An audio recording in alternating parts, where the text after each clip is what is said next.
Will always remain young. I had the pleasure of meeting him many, many years ago, and tonight he is receiving our Hall of Fame award. It's because of his enthusiasm, it's his vision, but above all, his perseverance. He is committed and has always been committed to be successful. So, ladies and gentlemen, Dr. Benia Davis. How are you? Nice to see you. So, Benia, we met probably first time around in 66 or 67, and we became friends. And I have always had admiration because I've seen you do so much, not only great work, but such a positive, motivating figure in our industry. How did you ever decide to become a hairstylist? Well, that's very interesting, John. You know, my passion was beauty, but I did spend time in American Institute of Technology for 2 years as a electronic engineering. Only thing I was thinking about at that time, it was about money, making money. There was a gentleman by the name of Paul Slaughter who inspired me to go into cosmetology. I had read a lot about this young man, and he was very famous in his day, and I kind of talked with him about that, and I found my niche, and he said it's a great field to go into. I decided to go to school and take up cosmetology, and it just inspired me. It was so creative, and I wanted to make people look beautiful. I got involved in competition along the way, and just had a lot of motivation, energy, spirit to do that. And that's how pretty much I went into it. When I went into that field, very few male hairdressers was into that. Then I went and did some research, and I found out later that the Marcel wave was created by a Frenchman. That's And right. that kind of put me into the mode that men can go into various fields too, which back in the early days they always thought it was what women should do. You know, so here I am and been very successful in doing that.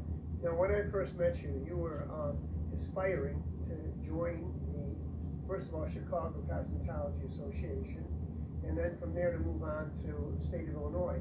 And in order to do that, you had to enter competitions. Absolutely. So we have one of the early competitions, and I think we can see it over here. And there's some friends of ours in here, but describe what it was like to enter the competition. Well, it was kind of interesting back in those days. This was in 1968, and this was the first competition that I entered to be part of Chicago Athletes Committee. This trend at that time was called up and away and down and away. And I wanted to be the best, and being the first African American, so I did pass, and I made the Athletes Committee. I had served on the committee for a year.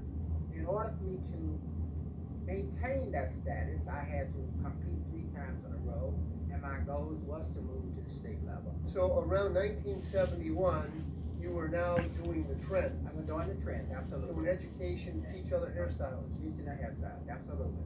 And I believe this particular picture here that I was on the stage at the same hotel where I competed to become a member of the Haircuts Committee. This was the opening of the Midwest Trade Show back in those days, and this was my model. Yeah, and then this is the same trend, but now you're actually teaching it in classrooms. In classroom, yes, this is the same trend, and believe it or not, at that time, I was teaching at Lady Adam Beauty College, and I was doing a presentation and showing the students how you could cut these trends in and come in with this new question mark collection. That was at Lady Adam Beauty College back in those days. And then you got onto the national scene by joining the official hair fashion committee. So it was the first really organization in our industry that embraced Afro-American stylists. Absolutely. That were so great that you got to share them with them. Sure did. Let me just tell you about that. When I first went on the Hair Fashion Committee back in those days, which was called the official Hair Fashion Committee, Right. that test was given out in Palm Springs, California in 1971. I can remember taking the exam, and there was 5 categories you had to pass in order to qualify for to be on that official Hair Fashion Committee. Right. And there was some top examiners sitting there. People like Lau, Sure, yeah, Paul right. Barnes and all of them, and I passed it. Was the first black to pass it. Then I went on to do the things. There was a opening, which you call the Paris Festival. It was an open line competition, called over to compete in that open competition. That was during the time we had the championship for the United States of America, and I won fifth place for day and ninth place for evening. So it was 10 awards back in those days. You got very involved in hair color. I was on the research team for Procter and Gamma, and there was a group of us discussing hair color. And they said, well, you should start a council. I came back and I did my research and got incorporated, and we come up with the name of English Hair Color Council. In the early days, as you know, there was a lot of stigma against coloring African American hair. Right. So I thought I could inspire young cosmetologists to really teach them color. So understanding the color basis, and that was one of the things I really wanted to bring out. Right. More important in the African American market because it was a little bit behind on that. Clara Roy had a hair color institute in Chicago, in the same building that my salon started in. And being a young cosmetologist, I was curious. I went and completed all the courses there. And that made me be chosen. That's how they knew I was good at colors, to sit on the hair color council.